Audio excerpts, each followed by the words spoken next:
Pattern and texture in the home, what do you think? Have you got happy memories of Granny's front room wallpaper, all big, bosomy cabbage roses?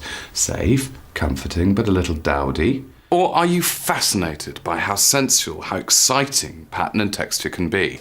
Either way, I know what you're thinking. I know that you're thinking that pattern and texture are difficult to use. They're scary. But like so much else in interior design, there are basic rules there to help you get it right.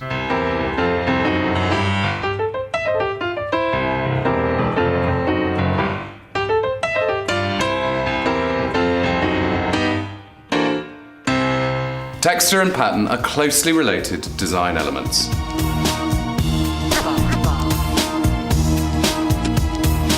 Using texture is neither difficult nor expensive, but it's so often overlooked. There is something inherently satisfying about a repeated design, and every culture has evolved different ways of making patterns. Pattern has never been so widely accessible, but like every other element in the interior, you need to know how to use it successfully. Here in our secret scientific studio laboratory, we've recreated the average British room, and I'm going to use this to show you how pattern and texture can soften sharp angles, create a period atmosphere, even trick you into thinking that a room is bigger than it actually is. We'll find out how certain patterns have a phenomenal ability to disguise badly proportioned rooms. Nowadays, busy, exciting patterns are more often to be found on gallery walls, or in this case, floors. I'm not saying that you should have stripes on your living room floor.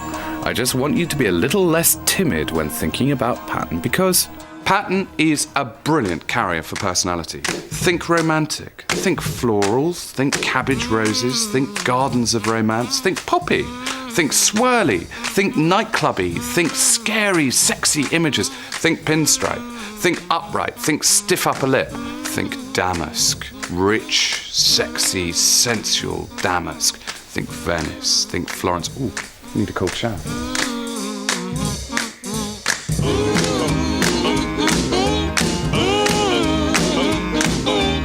Attitudes towards pattern in Britain go in cycles. Fashions come and fashions go. Taste and style go round in a great big wheel like that.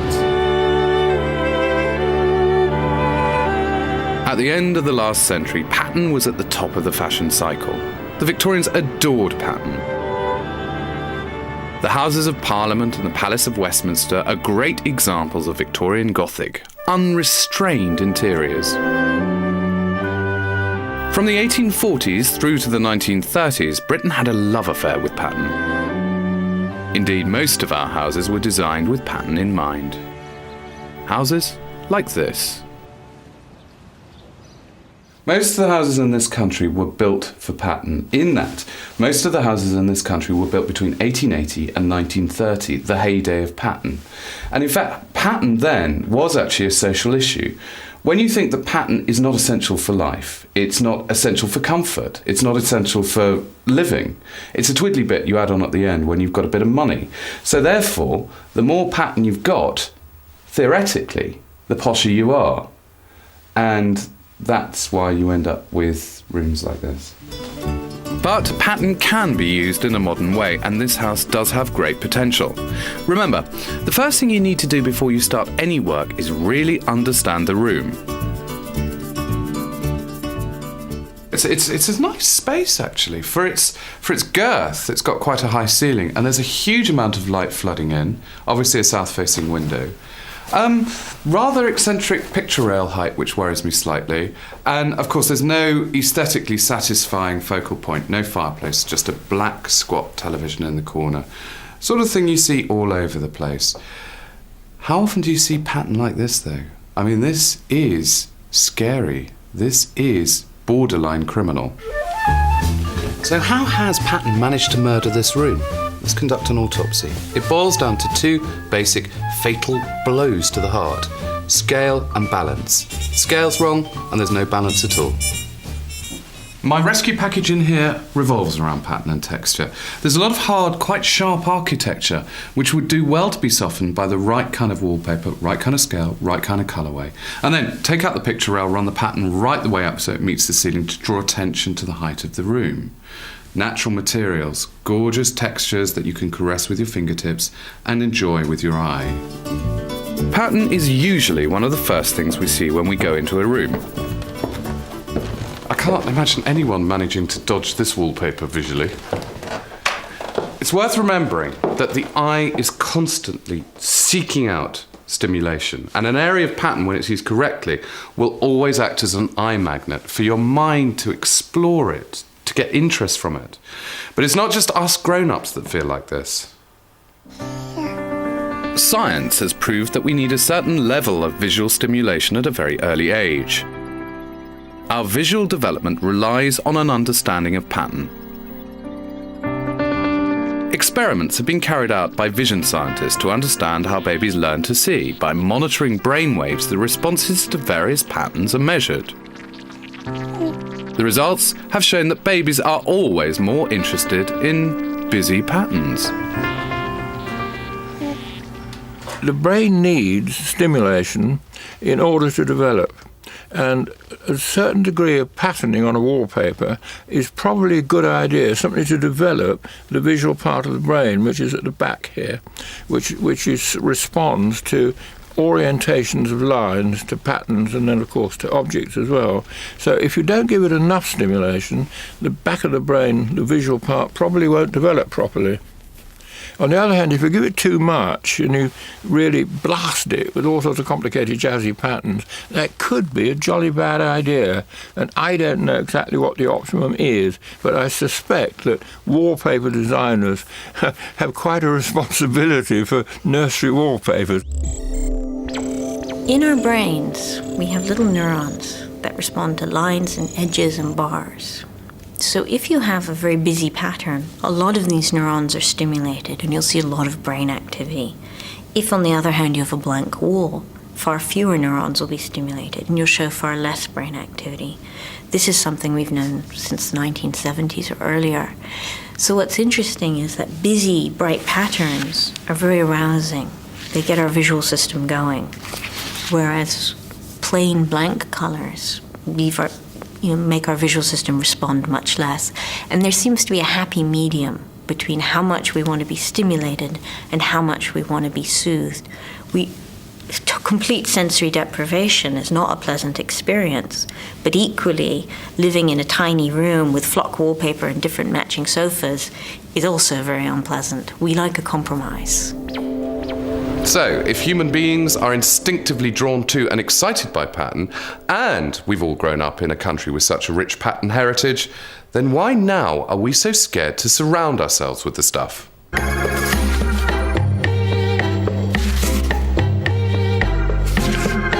There is an immense range of pattern available, but you have to be careful about what you choose. Understanding how pattern works is nothing like as complicated as swanky upmarket designers would have you believe whilst charging through the nose for their advice. If you look at this paper, there are two reasons why this sits so well in the room. The first is the fact that the pattern is derived or inspired from patterns of the period of the house. But much more importantly, I think, it works because of scale. So why is that? Let's go back to the studio. With wallpaper, there's a very, very basic design rule, which is to understand the relationship between the size of the pattern and the size of the wall. What you don't want to do is that. Subdivide your wall into blocks, in this instance 60 centimetres square, that thoroughly draw attention to the fact that you've only got 4 up and however many across. Wallpaper has the most fantastic ability to draw a veil over dodgy proportions. Getting the pattern and the scale right means that you no longer see your low ceiling or your short wall. Having said that this is so bad, don't start thinking, well, I'm never going to use a white wall with a black grid on it. Imagine this is a more conventional wallpaper with a flower there, a flower there, a flower there, a flower there, a flower there. You're going to spend the whole time counting the flowers.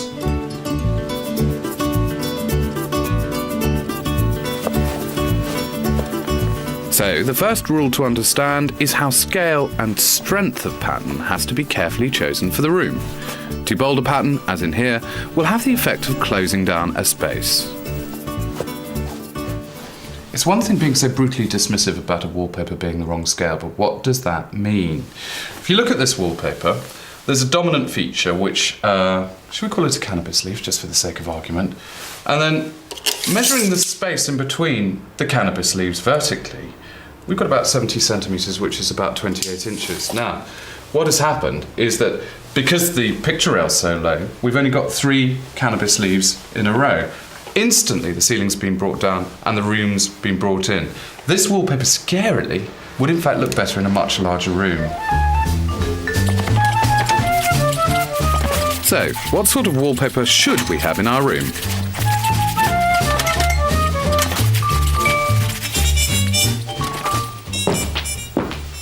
Three classic traditional wallpapers, each one showing a completely different approach to pattern. What I find quite interesting is the fact that 100 years ago, each of these would have been huge, massive, great big patterns designed for lovely, huge, stately rooms. But now, they've been completely redrawn, completely redesigned to fit our kind of spaces. In fact, to fit into a room like this. This is a quite straightforward repeat. You've got one motif which just goes up 9 times. And I mean, that's lovely, 9 whole repeats, even in a low-ceilinged room. This is a bit more geometric. I mean, I can't even be bothered to count the amount of fleur-de-lis. But the idea is, it's a quite simple grid pattern. The motif itself is cut very, very small, so you're not drawing attention to the lowness of the ceiling. Now, this one in the middle is an extraordinarily clever pattern. It has no beginning, it has no end. It's almost impossible to discern where the motif is. You pick up a flower, try and find its twin, try and find its mate, and it becomes a blur. So the 3 distinct types of pattern are florid, geometric, and this one, which is naturalistic. The idea being that the pattern is arranged as things grow in nature, off-centre, lopsided. And because that's naturalistic, because that's like nature, it's almost like camouflage. Wallpaper design has always been closely related to technology. In the 18th century, printing relied on woodcuts, a time-consuming and expensive process that required exquisite accuracy. The most complicated papers may have needed 35 separate printings. Needless to say, today, a hand-block paper like this one is so expensive, even I can't afford it.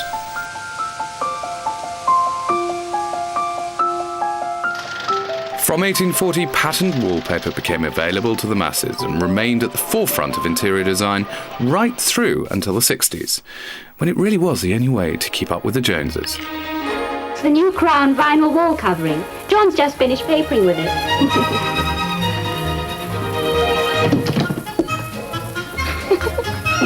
Don't worry, no problem at all with Crown vinyl wall covering.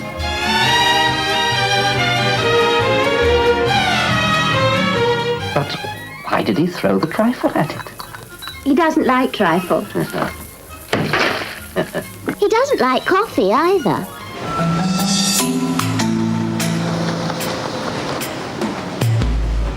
Today, design technology allows manufacturers to react to consumer demand at the click of a mouse. There are over 10,000 wallpaper designs on the market, and yet most of you still opt for the safest and the simplest range. You know, it breaks my heart. We make, as an industry, 75 million rolls a year. That's enough to go around the world 18 times, so there's plenty of choice out there for people. But what tends to sell the best are subtle textured patterns in very subtle colours. Probably the reason for this is that in the last housing boom in the late 80s, people were quite happy to be individual and themselves. But this time round, we're seeing that people are being actively encouraged to almost market their homes and sort of depersonalise them to a certain extent and keep them very neutral.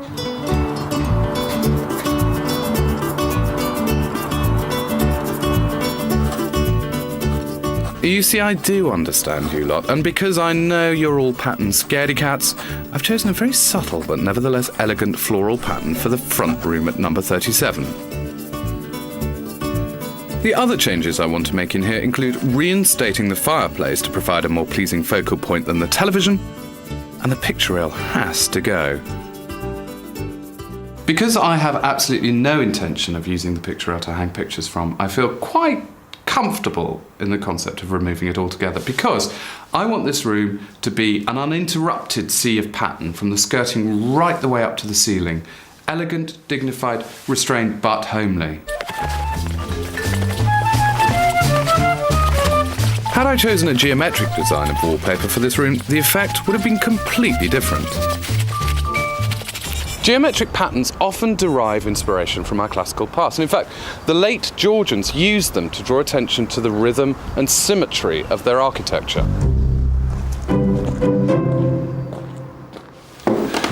Lines are obviously the most simplistic of all the geometric patterns, but you have to be very careful with lines, because lines can have the most bizarre effect on a room, whatever its size. An extreme example of how lines can change a space. Here, the artist Jim Lambie has changed our perception of the Tate Gallery by applying coloured tape to the floor. The stripes make the space feel significantly longer. Now, believe it or not, this does relate to our homes. Let's go back to the studio. An extremely well-proven design rule when it comes to using geometric pattern is that vertical lines make a space feel higher. Now, the reason why vertical lines make a space feel taller relates to how our eyes are drawn to stripes. The eye likes to travel up the line. It enjoys the journey. There's an easy way to demonstrate this.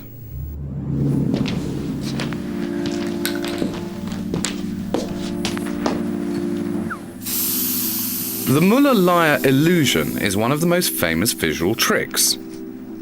Two lines of equal length are drawn. Arrowheads are then drawn on one line, inverted arrows on the other. No question which line looks longer now. So why is that? It's actually explained by eye movements, and one of the reasons I like this is it also explains a very common factor in interior decorating. So in the Muller-Lyer illusion, when you have arrows on either side of the line and your eye movements travel along the line, they stop at the points of the arrows. However, when you have the line flanked by the reversed arrows, the eye movements can travel up the arrows and they're not stopped as abruptly. Now that might explain why, if you want to make a room look taller, you use vertical striped wallpaper. The eye can travel up and down the stripes of the wallpaper, and that makes the room seem taller, in the same way as allowing the eye to travel back and forth across the Muller-Lyer illusion allows the line to seem longer. It's not just geometric patterns that are so good at tricking the eye. Curvy patterns, naturalistic patterns, florid patterns, floral patterns, all of them do a very good job at camouflaging imperfections in a room. William Morris's designs are great for this. By imitating nature, wallpapers like this take the eye away from lumps and bumps in the plasterwork. The next step is to understand how to successfully combine patterns. And boy, have I got somewhere to show you. And now for pattern lovers everywhere, the joy of pattern and texture. This is the Mayfair home of interior designer Alidad. It's a one-off, a brave, bold, daring fusion of all sorts of patterns and texture.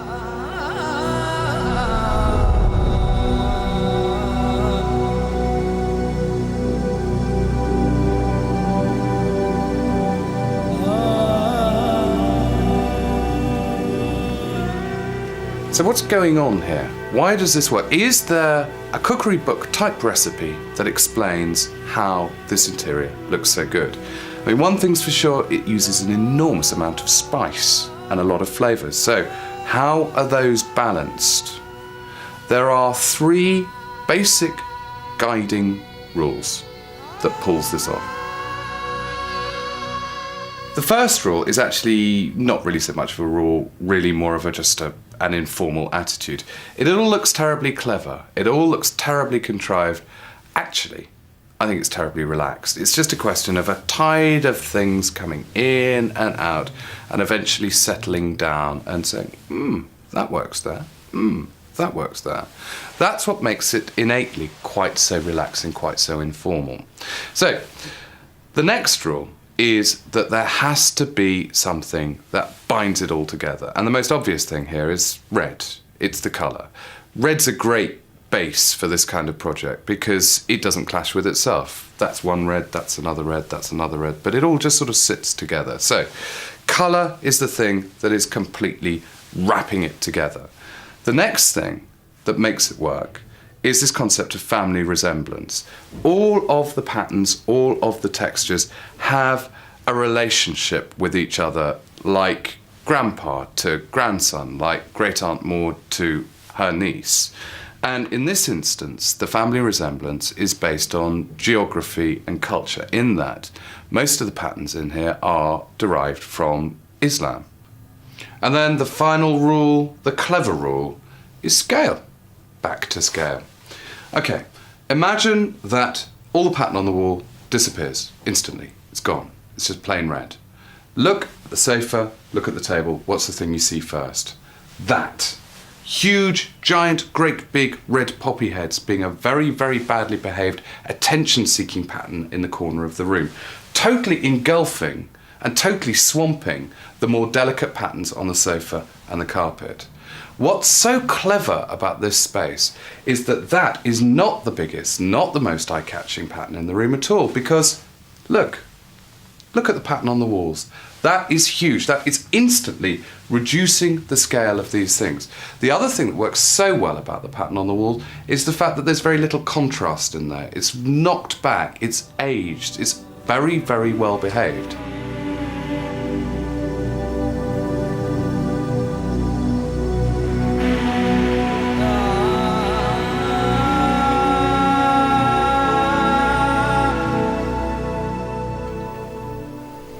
And this, of course, is the other end of the pattern spectrum. Discreet, polite, the perfect background.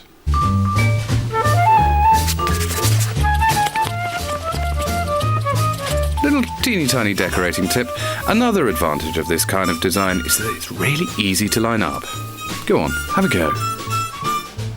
So what is this pattern doing for this room? Fundamentally, it's distracting the eye, taking the mind away from the corners and the edges. It's flattening the space off, but at the same time making it more homely. When you think about it, pattern is nothing more than two-dimensional texture. It's visual texture. But why not make that leap and actually go for a room you can touch and feel?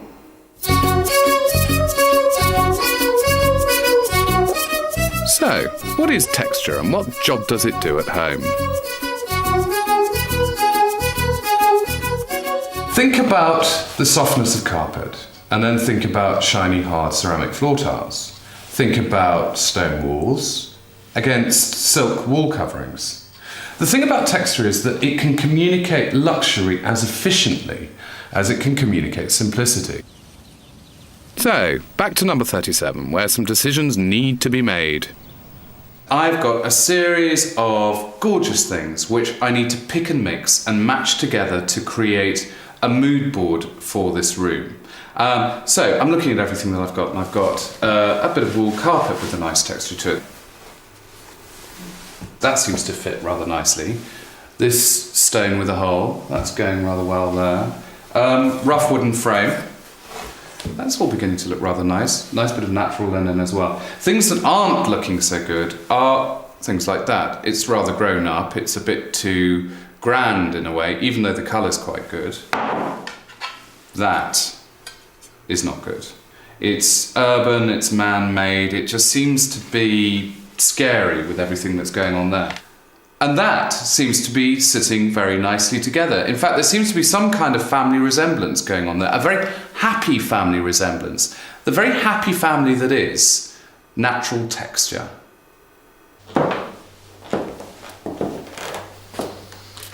Roughness, naturalness, the homespun, those aren't the only textures, of course. In fact, imagine how dull the world would be if they were.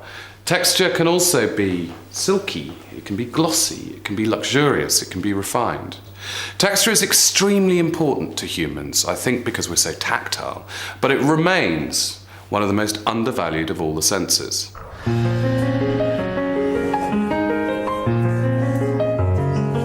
Babies perhaps see the world as two-dimensional until they're able to grasp things and reach for things, and then they start putting this touch and this visual information together to understand the world in 3 dimensions.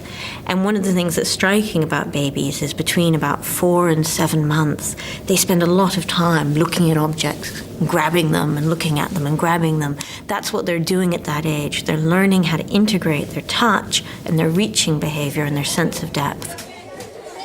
My own opinion is that touch is actually the primary sense, really more important than vision, and that vision depends on touch. That if we hadn't handled objects, dropped things, broken things, drunk from mugs, hit things and so on as children, as babies, then the image in the eye would really be meaningless. It would just be a load of patterns and not evidence for objects. Hurrah for science! But what you need to remember in the house is one simple fact. Think about the textures you're using. Are they shiny? Are they hard? And then try and mix them, or, preferably, balance them as much as possible. One of the most important rules you need to understand about texture is it needs light. And it needs light like a flower needs rain. I know I've told you this before, but it is important. Understanding how daylight affects a room is a fundamental rule of design. Maximizing daylight in a room will bring out the best in textured features or objects. I mean, look how good I look. Light isn't the only thing to be affected by texture. Texture has huge impact on sound as well. Take these floor coverings. The different textures will affect the way that noises sound in a room.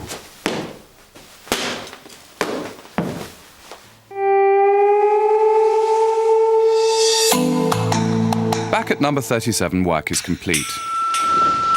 Remember this room? By replacing the greige wallpaper with this elegant floral pattern, the room feels significantly larger. Removing the picture rail has also helped make the room feel taller. By reinstating the fireplace, the room once again has a principal focal point. Fabric is always going to be one of the key textural elements. Here, the red shiny material used on the sofa contrasts with the natural textures in the room and provides visual interest. The design in this room relies on texture and pattern to give it the warmth and character that it was so lacking before. So, pattern can be modern, pattern can be well behaved, which is very, very good news for a room like this, in fact any room, because of course pattern smooths over the bumps and fills in the hollows. And then there's texture. I mean, why not walk into a room where all of the senses are indulged and touch is just so, well, sensual. Although there are certain textures which are probably best left unfelt. Mind the cactus, boys. Could pattern and texture affect your room? Could you use them to your advantage? Find out more on our website, www.bbc.co.uk/homes. Next week, Design Rules is all about how the finishing touches in a room can transform a house to a home.